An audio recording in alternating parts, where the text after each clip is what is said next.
There is one story about me that people always get wrong. They think my story starts on a football pitch under bright lights with a crowd chanting my name. It doesn't. It starts with an empty stomach in a small room, in a small house, on a small island most of the world had never heard of, before the trophies, before the Ballon d'Or. Before anyone knew my name, there was a hungry boy in Lisbon, standing outside a McDonald's, hoping someone inside would notice him. This is that story, and unlike what you may have seen online, this one is true. I've told pieces of it before in interviews over the years. Today, I want to tell you all of it.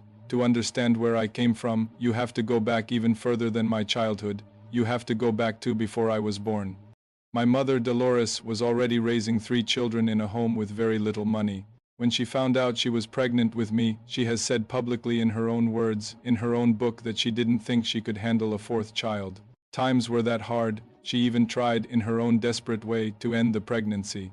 It didn't work. She has said since that she believes it wasn't meant to work, that I was meant to be here. I only found out the full details of this much later in life, and when I did, I didn't feel anger. I felt something closer to understanding. That's how poor we were. That's how frightening it was for a mother to imagine feeding one more mouth. I was born anyway. Cristiano Ronaldo dos Santos Aveiro, in Funchal, Madeira, a small volcanic island in the middle of the Atlantic Ocean, more famous for bananas and wine than for producing footballers. I was born in Madeira, in a small house I shared with my brother and 2 sisters. My father, Diniz, worked as a gardener and a kit man for a local football club. It wasn't glamorous work. He carried other men's boots, cleaned other men's jerseys, cut other people's grass. My mother cooked and cleaned in other people's homes to help keep us fed. We didn't have much. Some nights we had less than that. My father also struggled with alcohol for most of his life. I watched it slowly take pieces of him. I cried more nights than I can count. People look at my life now, the cars, the houses, the money, and they assume it was always like this. It wasn't. We suffered. My father suffered the most, quietly, in a way I didn't fully understand. Until I was older. He passed away in 2005 when he was only 53. I was 20 years old, already playing for Manchester United, already becoming known around the world, and I still couldn't save him. That's a pain no trophy has ever touched. But when I was a boy, none of that fame existed yet. What existed was hunger and football. I played barefoot in the streets of Madeira, using whatever we could find as a ball, sometimes a bundle of socks tied together, sometimes a half-flat rubber ball someone had thrown away. No proper shoes, no proper gear, just hunger for food. And for something more. At 12 years old, everything changed. I was signed by Sporting Lisbon's academy. It sounds like a dream, and in some ways it was, but it also meant leaving my family, my island, everything I knew alone. I flew to mainland Portugal with a small bag and a heart full of fear I didn't know how to talk about. I remember crying myself to sleep some nights in that academy dorm room. I was hundreds of kilometers from my mother's kitchen, from the sound of the ocean outside my window, from everything familiar. The other boys teased me for my accent. Madeira has its own way of speaking, and to the mainland boys, I sounded different, smaller, easier to laugh at. I missed my mother's cooking. I missed home so badly it physically hurt like a weight sitting on my chest every single night, and on top of the loneliness there was still hunger. Academy food only stretched so far, and there were nights when a growing teenage boy simply needed more than what he was given. My body was changing fast. I was training harder than almost anyone else there, extra sprints after practice, extra weight sessions when the other boys had already gone to shower, because I knew talent alone wasn't going to be enough for a poor kid from Madeira. But that kind of effort needs fuel, and fuel was something I didn't always have. That's when the McDonald's near the stadium became part of my story. My friends and I would walk there some nights after training when our stomachs wouldn't let us sleep. Not to buy food, we didn't have the money for that. We'd just stand near the counter, hoping someone would notice 3 tired, skinny academy boys lingering a little too long by the entrance. There were 2 girls who worked there. I don't remember their full names anymore, it's been over 2 decades, but I remember their faces. I remember their kindness. They noticed us. They always noticed us.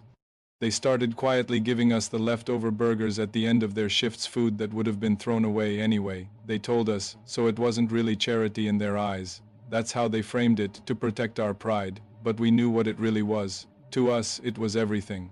They never made it feel like charity. They never made us feel small for needing it. They just helped. because that's who they were, two young women, probably not much older than us, working a hard job for very little pay themselves and still finding a way to make sure three hungry boys didn't go to bed with empty stomachs.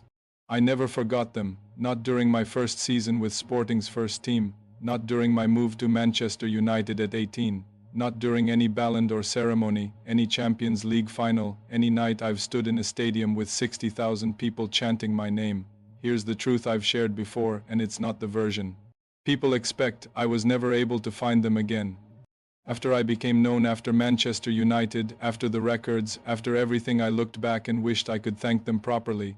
I wanted to find those two girls and tell them what their kindness meant to a boy who had nothing to give back at the time. I wanted to shake their hands or hug them or simply say the words, "Thank you for feeding me when you didn't have to," but life doesn't always give you that reunion.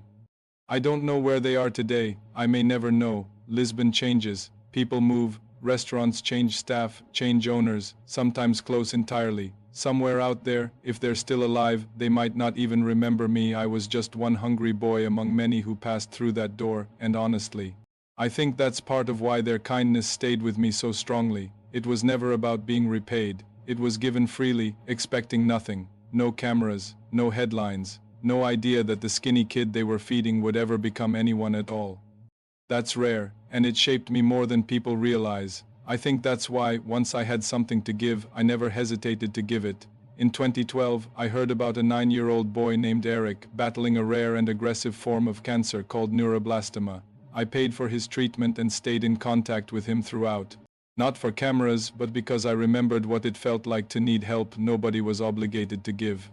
In 2016, after winning the European Championship with Portugal, I donated my entire bonus, every cent of it, to a foundation funding children's cancer research. It wasn't a small amount, but it wasn't a hard decision either. That same year, I auctioned my European Golden Shoe Award, one of the most prestigious individual honors in football, to raise money for Syrian refugee children who had lost everything in a war they didn't choose. When COVID-19 hit Portugal, my agent Jorge and I funded hospital equipment, ventilators, beds, protective gear for hospitals that needed it most, at a time when the entire world felt uncertain and afraid. I've also spent years supporting blood and bone marrow donation campaigns, because I remember a time when my own family had nothing to offer anyone, and now, at the very least, I can offer this. None of these moments made headlines the way a goal does. A goal gets replayed 1,000 times. A quiet donation gets forgotten by the next news cycle, but to me they matter more. People ask me what made me who I am. They expect me to talk about training, discipline, or talent, and yes, all of that mattered. I trained when others rested. I sacrificed things most people never see, but honestly, a lot of it goes back to two girls at a McDonald's counter who chose kindness when they didn't have to. It goes back to a mother who, despite everything, gave me a chance at life. It goes back to a father who, even while battling his own demons, still showed up to clean another man's boots so his children could eat. I never got the chance to properly thank the two girls from that McDonald's. So instead, I tried to be the kind of help to someone else that they once were to me. I try to notice the people who are easy to overlook, the ones standing quietly at the edge of the room, hoping someone sees them, because here's what I've learned after everything: the trophies, the records, the fame that followed me across 4 different countries and a dozen different stadiums.